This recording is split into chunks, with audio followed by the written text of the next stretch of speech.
Diqqat aholiga ogohlantirish. O'zgidromet agentligi 5 va 6 avgust kunlari kuzatiladigan ob-havo ma'lumotini e'lon qildi. O'zbekistonda chang to'zonlar ko'tarilib, yomg'irlar yog'ishni boshlaydi. Videorolikni o'tkazib yubormasdan oxirigacha ko'ring. Assalomu alaykum hurmatli tomoshabin, kanalimizga xush kelibsiz. Agar kanalda yangi bo'lsangiz obuna bo'lishni, videoroligimizga esa like tugmachasini bosib qo'yishni unutmang. Alloh barchangizdan rozi bo'lsin. Diqqat qiling. O'zgidromet agentligi 5 va 6 avgust kunlari kuzatiladigan ob-havo ma'lumotini e'lon qildi.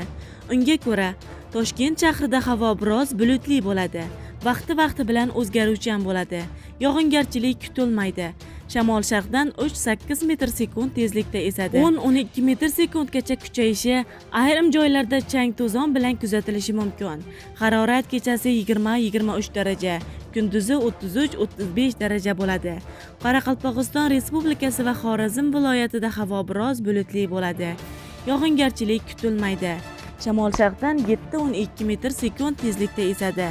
Harorat kechasi 18-23 daraja, kunduzi 33-38 daraja bo'ladi.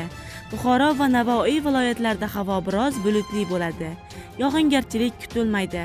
Shamol sharqdan 7-12 metr sekund tezlikda esadi. Harorat kechasi 20-25 daraja, kunduzi 31-36 daraja bo'ladi. Toshkent, Sirdaryo, Jizzax va Samarqand viloyatlarida havo biroz bulutli bo'ladi. Ba'zi joylarda o'zgaruvchan bo'ladi. Yog'ingarchilik kutilmaydi. Shamol sharqdan 7-12 metr sekund tezlikda esadi.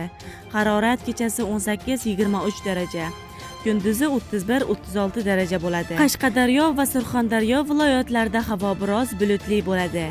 Yog'ingarchilik kutilmaydi. Shamol sharqdan 9-14 metr sekund tezlikda esadi. Harorat kechasi 20-25 daraja, kunduzi 33-38 daraja bo'ladi.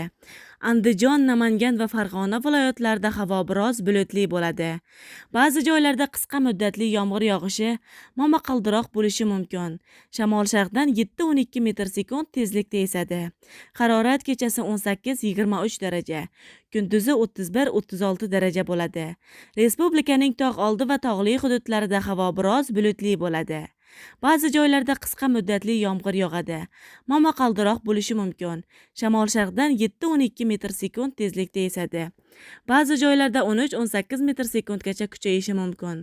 Harorat kechasi 13-18 daraja, kunduzi 22-27 daraja bo'ladi deyiladi ma'lumotda. Hurmatli tomoshabinlar, videorolikka like bosib, videoni barcha tanishlaringizga ham yuborib ogohlantirib qo'yishni unutmang.